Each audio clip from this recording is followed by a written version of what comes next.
नमस्कार। आज 26 नवंबर सन 2023 संविधान दिवस के रूप में आज के दिन को भारत में रहने वाले लोग मनाते हैं और जो विदेशों में बसे हुए भारतीय हैं वो भी आज के दिन को संविधान दिवस के रूप में मनाते हैं। आज के दिन को संविधान दिवस के रूप में क्यों मनाया जाता है, यह हमारे लिए जानना बहुत आवश्यक है। सबसे पहले यह जानना आवश्यक है कि स्वतंत्रता के संग्राम के समय जब भारत स्वतंत्र होने की ओर अग्रसर था, तब भारत के स्वतंत्रता संग्राम सेनानियों की एक संविधान सभा चुनी गई थी और उस संविधान सभा के अध्यक्ष थे डॉक्टर राजेंद्र प्रसाद जी। संविधान सभा में जवाहरलाल नेहरू जी ने यह प्रस्तावना राष्ट्रपिता महात्मा गांधी की प्रेरणा से और उनका आशीर्वाद लेकर के और उनसे परामर्श लेकर के प्रस्तुत की थी। प्रस्तावना इस प्रकार है: हम भारत के लोग भारत को एक संपूर्ण प्रभुत्व संपन्न समाजवादी पंथनिरपेक्ष लोकतंत्रात्मक गणराज्य बनाने के लिए तथा उसके समस्त नागरिकों को सामाजिक, आर्थिक और राजनीतिक न्याय, विचार अभिव्यक्ति, विश्वास, धर्म और उपासना की स्वतंत्रता, प्रतिष्ठा और अवसर की समता प्राप्त करने के लिए तथा उन सब में व्यक्ति की गरिमा और राष्ट्र की एकता और अखंडता सुनिश्चित करने वाली बंधुता बढ़ाने के लिए दृढ़ संकल्प होकर अपनी इस संविधान सभा में आज तारीख 26 नवंबर 1949 को एतद द्वारा संविधान को अंगीकृत, अधिनियमित और आत्मार्पित करते हैं। 13 दिसंबर 1946 को जवाहरलाल नेहरू जी द्वारा प्रस्तुत इस प्रस्तावना पर 13, 14 और 15 दिसंबर लगातार विचार विमर्श हुआ, चर्चा हुई, आपसी लोगों में सबने अपने अपने विचार व्यक्त किए संविधान सभा के सदस्यों ने, और अंततः 15 दिसंबर 1946 को यह प्रस्तावना स्वीकार की गई। संविधान की प्रस्तावना को संविधान की आत्मा माना गया है। संविधान में नागरिकों को जितने भी नागरिक अधिकार और कर्तव्य उनके लिए निर्धारित किए गए हैं वे सब इस प्रस्तावना के अंतर्गत हैं। अब मैं पीछे की ओर आपको ले चलना चाहता हूं कि ये संविधान सभा की प्रस्तावना और भारत का संविधान जिस भावना पर आधारित है वो भावना और वो संकल्प हैं। सन 1931 में जब स्वतंत्रता के आंदोलन में कांग्रेस पार्टी स्वतंत्रता संग्राम लड़ रही थी, ब्रिटिश हुकूमत के खिलाफ जन अभियान में लगी हुई थी, उन्हीं दिनों कराची में हुए कांग्रेस अधिवेशन में जो संकल्प और प्रस्ताव पारित किए गए थे, यह कुल मिलाकर के भारत का संविधान कराची अधिवेशन की प्रस्ताव और उनके संकल्पों का एक तरह से आईना है, एक तरह से उस प्रस्तावों को और उन संकल्पों को आगे बढ़ाने वाला है। यहाँ पर मैं इस बात का उल्लेख अवश्य करना चाहता हूँ कि कराची में जो प्रस्ताव पारित किया गया था, उस प्रस्ताव को लिखने का काम जवाहरलाल नेहरू जी और नेताजी सुभाष चंद्र बोस दोनों ने संयुक्त रूप से किया था, और कराची अधिवेशन में जो प्रस्ताव पढ़ा गया था वह महात्मा गांधी जी के द्वारा पढ़ा गया था। आदरणीय मित्रों, आज जबकि हम भारत के संविधान का दिवस मना रहे हैं, 26 नवंबर 1949 को हमने यह संविधान स्वयं स्वीकार किया है, स्वयं के लिए आत्मार्पित किया है। संविधान सभा में बोलते हुए डॉक्टर राजेंद्र प्रसाद ने इस बात को रेखांकित किया था कि आज जो कुछ हम संविधान इस देश के जनमानस को दे रहे हैं, वह संविधान अगर संविधान के प्रावधानों के अनुसार जो सांसद, विधायक और जो जनप्रतिनिधि, निर्वाचित जनप्रतिनिधि होंगे, वे अगर चरित्रवान हुए, निष्ठावान हुए और योग्य हुए तो यह संविधान देश का अच्छी तरीके से संचालन कर सकेगा, देश के काम आ सकेगा। यदि निर्वाचित लोग कमज़ोर हुए, उनके अंदर कमजोरियां हुई, तो यह संविधान देश की कोई सहायता नहीं कर सकेगा।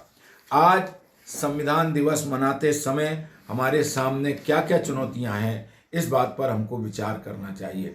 संविधान के अनुसार हमारे देश में सभी नागरिकों के साथ समानता और समता का व्यवहार हो रहा है।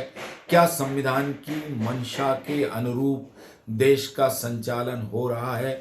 आज हम देखते हैं कि हमारे देश में आर्थिक असमानता की खाई बढ़ रही है। एक तरफ देश के 1% अमीरों के पास इस देश के 40% संसाधन उनके कब्जे में हैं, उनके नियंत्रण में हैं, और देश के 50% लोगों के पास देश के कुल 10% संसाधन हैं। यह स्थिति चिंताजनक है। मित्रों, आज हम जब संविधान दिवस मना रहे हैं तो हमें इस बात पर विचार करना चाहिए कि जो हमारा सामाजिक समानता का लक्ष्य था, सामाजिक न्याय जन जन तक पहुंचाने का जो लक्ष्य था, कहाँ तो तय था चिराग हर एक घर के लिए, किंतु आज चिराग मयस्सर नहीं शहर के लिए। ये जो लाइनें हैं किसी शायर की और किसी कवि की, यह आज हमारे देश के अंदर पूरी तरह फलीभूत हो रही हैं। आर्थिक असमानता है, सामाजिक असमानता है, भेदभाव है, जातिगत भेदभाव है, धार्मिक उन्माद बढ़ रहा है, धार्मिक संकीर्णता बढ़ रही है, और जो लोग कमज़ोर हैं, जो गरीब हैं, जिनको कि संसाधन मिलने चाहिए थे, जो शोषित हैं, पीड़ित हैं, उनके साथ आज हमारे देश के अंदर अगर न्याय नहीं हो रहा है तो यह हम सब लोगों के लिए चिंता का विषय होना चाहिए। संविधान के अंतर्गत हर 5 वर्ष में चुनाव होता है। लोकसभा के सदस्य चुने जाते हैं, विधानसभा के सदस्य चुने जाते हैं, और स्थानीय संस्थाओं में भी अब नियमित चुनाव हो रहे हैं। जवाहरलाल नेहरू जी ने चुनाव के बारे में एक बात अच्छी कही थी। उन्होंने ये बात कही थी कि हमें ये बात देखना है कि चुनाव में सही तरीके से चुनाव हों, सही तरीके से लोग चुनाव लड़ कर के आए और सही तरीके से लड़ कर के जीतना ज़्यादा अच्छा है। अगर गलत तरीक़ों से लोग चुन कर के आएंगे, गलत तत्व चुन कर के आएंगे, और समाज विरोधी तत्व अगर वोट के माध्यम से चुन कर के आ जाएंगे, तो ये संविधान के लिए और देश के लिए अच्छा नहीं होगा।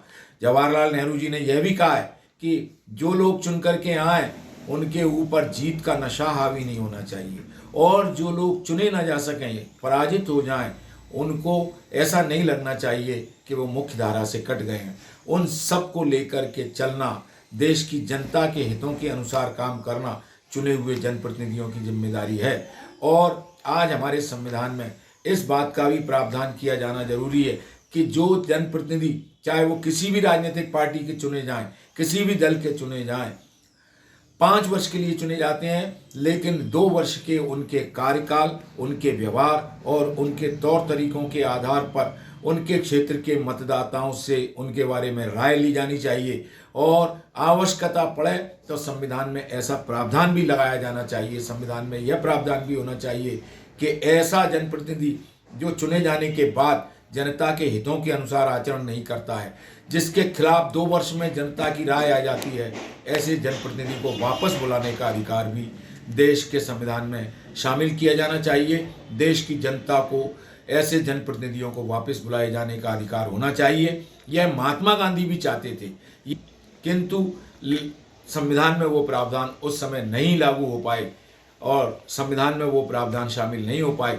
लेकिन आज समय की मांग है कि ऐसे जो लोग चुने तो जाते हैं जनता के हितों की बात करके, लेकिन जनता के हितों के अनुसार काम नहीं करते, जो अहंकार में घिर जाते हैं, जो चापलूसों चाटुकारों से घिर करके जन विरोधी कामों में संलग्न हो जाते हैं, और गैर कानूनी कृत्य करने वालों को जो शरण देते हैं, गैर कानूनी कृत्य करने वालों को जो बढ़ावा देते हैं, ऐसे जनप्रतिनिधियों की समीक्षा और उनके तौर तरीकों के बारे में उनके क्षेत्र के लोगों की राय 2 वर्ष के बाद लेना चाहिए, और आवश्यकता पड़ने पर उनको वापस बुलाया जाना चाहिए।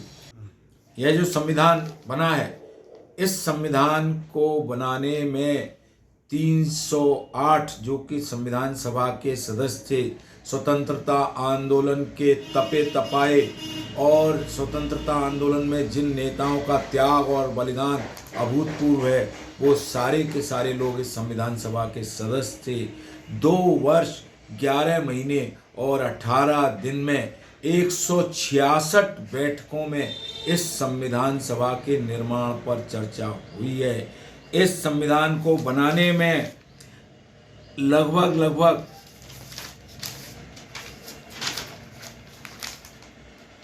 63,96,759 रुपया खर्च हुआ है। यह संविधान एक भारत की जनता के व्यवस्थाओं के संचालन का जीवन दर्शन है।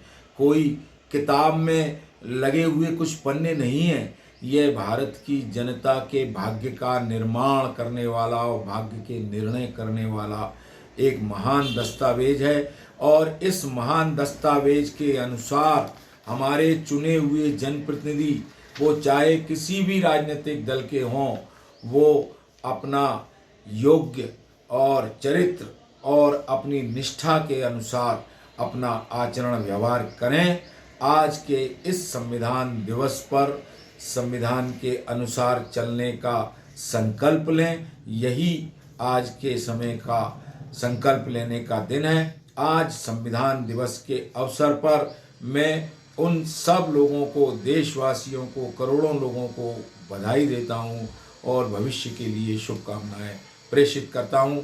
धन्यवाद। जय हिंद।